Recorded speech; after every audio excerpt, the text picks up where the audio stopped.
Good evening and welcome to the Gribley's Valley Community Garden and Massage Parlor, where I have a little bit of news. I have bought myself a toy. I did something nice for myself around Christmas time, and it finally showed up. And you guys have been watching me shoot things with various ranged weapons for a while. So I wanted to. I actually have already shot an entire video about this that I then lost, and so I'm kind of remaking this video. So I'm not going to go. We're not going to have too much fanfare here. But you guys saw me go to the range and have a really good time, and then go squirrel hunting and have a really bad time. And so I wanted to take the two extremes of those experiences and distill them into something that I could actually continue to enjoy and make videos about. And so, well, here's the fish.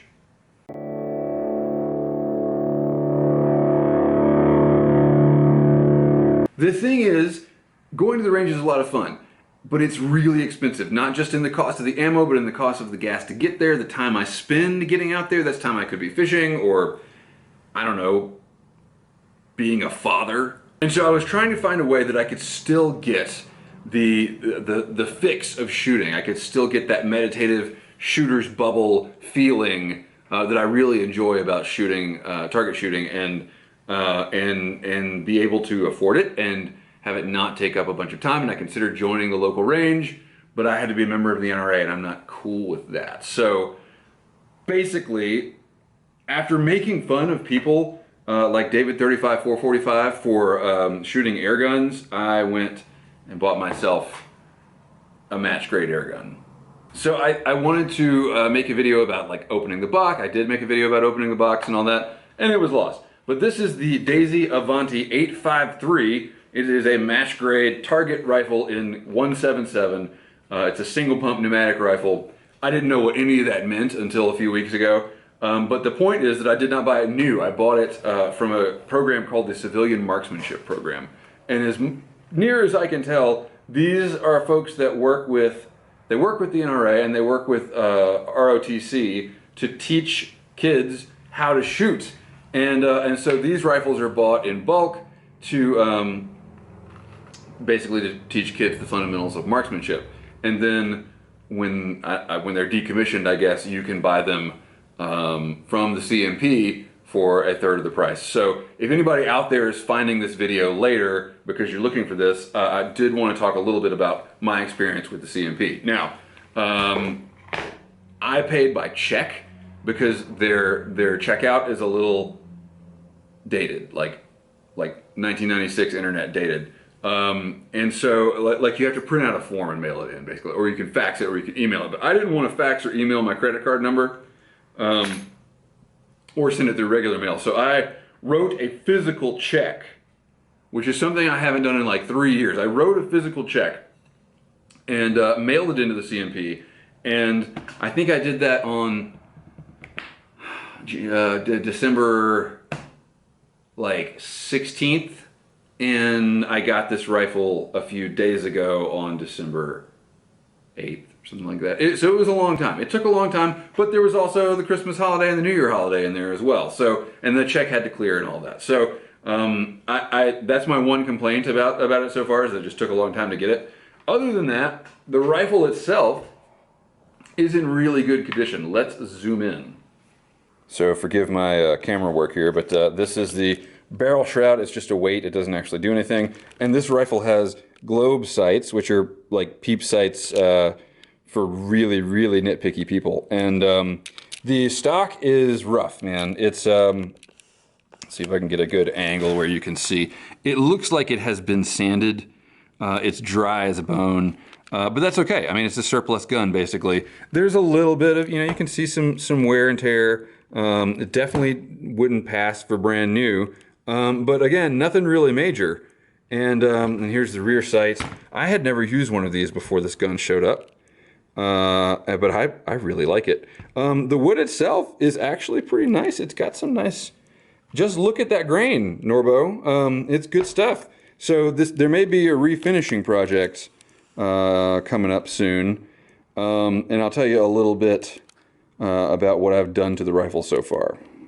basically nothing actually, but I did take a tiny bit of Pelgun oil, and I've read recently that that might not have been the best thing, and I lubed the plunger that plunges the air, and now I just realized that I've opened this, so I'm gonna have to close it, so that will be a charged weapon. I'll be making a video about a charged weapon, so that's too bad. But you know, I'd like to be a little safer than that. Nice gribs. It's weird coming from a you know, 22 rimfire sort of perspective on things, because you can just take the mag out and rack the slide and you unload it, but you can't unload these once you've charged it up. And it doesn't have a pellet in it that I know of, but I like to be super safe. Anyway, I'm gonna go ahead and point it at my camera so that you can see how the globe sight works.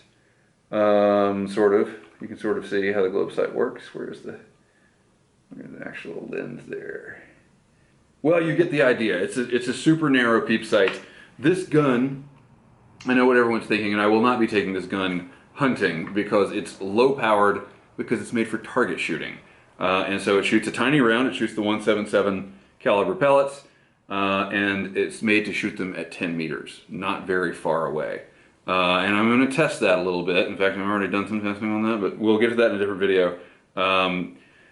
It's like a 10-meter match rifle. And they retail for in the 250 to, actually 250 to like 5, depending on the options. If you buy a rifle like this new, this was shipped to my door for 120 bucks. So that fits exactly what I needed. I want something I can plink with. Not interested in hunting. I've got my 22s for that if I ever want to go hunting ever again. And I need it to be cheap. I need it to be quiet because I'm going to be doing it near my house. And I need to not worry about the round going for a mile and hitting somebody's window or dog or cat or whatever.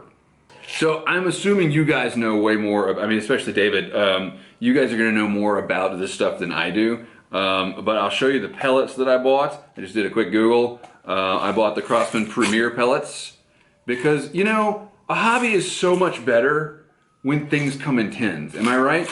These tins are a little noisier than tobacco tins, but whatever. These are cheap. Cheap plinking pellets. But then I also bought the Meisterkugeln. Meisterkugeln. I bought the Meisterkugeln pellets because these pellets are so accurate that Rammstein wrote a song about them. What was funny was when the rifle showed up, the rear sight, the rear peep is not attached, and so it comes in its own separate little box. Oh, I need to show you all the stuff that it comes with. Do you really care? I'm not going to stop the video and show you that, but if you're out there and you're thinking of buying a CMP rifle, it comes with the rear peep sight and the inserts for the front globe sight, which I couldn't really tell any difference from one to another, but that's what it comes with. And it also comes with spacers to increase the length of pull. On the stock, this thing, the butt plate comes right off and you can add in spacers there. It's a short length of pull because the rifle's made for kids. But I actually don't mind it because it's been winter and I'm wearing a coat and it's okay. So I got the rifle, right? And of course I did the whole like Yabo thing. And then as part of that, I shot it out my office window a few times at a tin can. I installed the sight, didn't adjust it at all. I mean, I didn't know how to adjust it. I hit 5 of 5 shots. My first 5 shots hit the tin can at 10 meters. So I thought that was a pretty good sign. So as I mentioned, I made a video about sighting it in perfectly, and that video is no longer with us. The rifle is pretty well sighted in, but I have been shooting it at a longer distance than I have here. I came down to the garage and I decided I would shoot from the wall out this way, and that was a bad idea. I did get 10 meters doing that, but I was so paranoid that the neighbors would get upset that I decided to just bring it inside where I can get almost 8 meters. And at first I didn't think it was going to be challenging, and I was wrong. So I want to shoot a little bit now and get it really dialed in back at this distance, and I'll show you guys what it can do. So downrange, I've got an old a box of cardboard box stuffed with old t-shirts, and I'm resting the rifle here on a step ladder because I'm professional as hell. Let's get this nice and sharp there. And, oh right, we still need to load a pellet. We'll use one of the fancy Meisterkugelns. And whatever. We're gonna use one of the fancy ones. And I'm gonna be going for the top right target. And I'm expecting it to be a little low. We'll see. Are you ready for this? I'm totally ready. The trigger is the downside on this rifle. I knew it when I bought it that it was gonna be a downside. And it has quite, well, you gotta take the safety off first, Gribs. It has quite a bit of take up. But it's workable. And I've heard there's an easy mod for it. Hang on.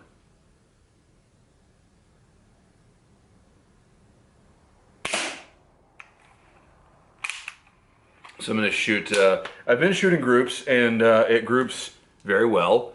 But I am going to, I'm just going to shoot one at each target now because I want to see, I find it easier if I shoot one round at each target to notice a consistent pattern. And I think, like I said, I think it's going to shoot a little low. We'll see here.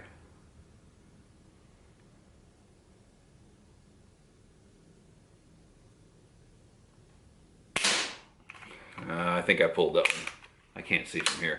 Yeah, you know, I'm like, oh, 8 meters, that's not nearly like enough distance to be fun, but when you're shooting at like a target that is the size of the pellet, it's still pretty challenging. Here we go. We're gonna nail this third one and go check it.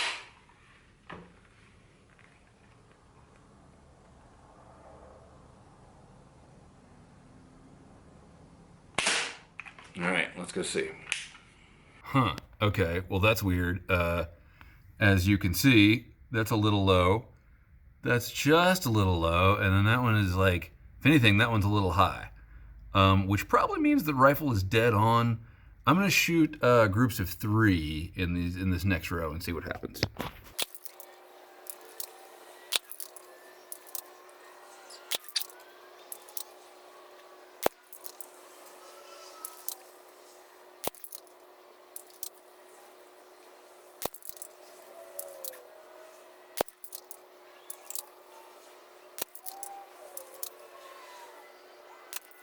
Okay, not my finest shooting, to be honest. That's definitely not a one-hole group. That's even worse.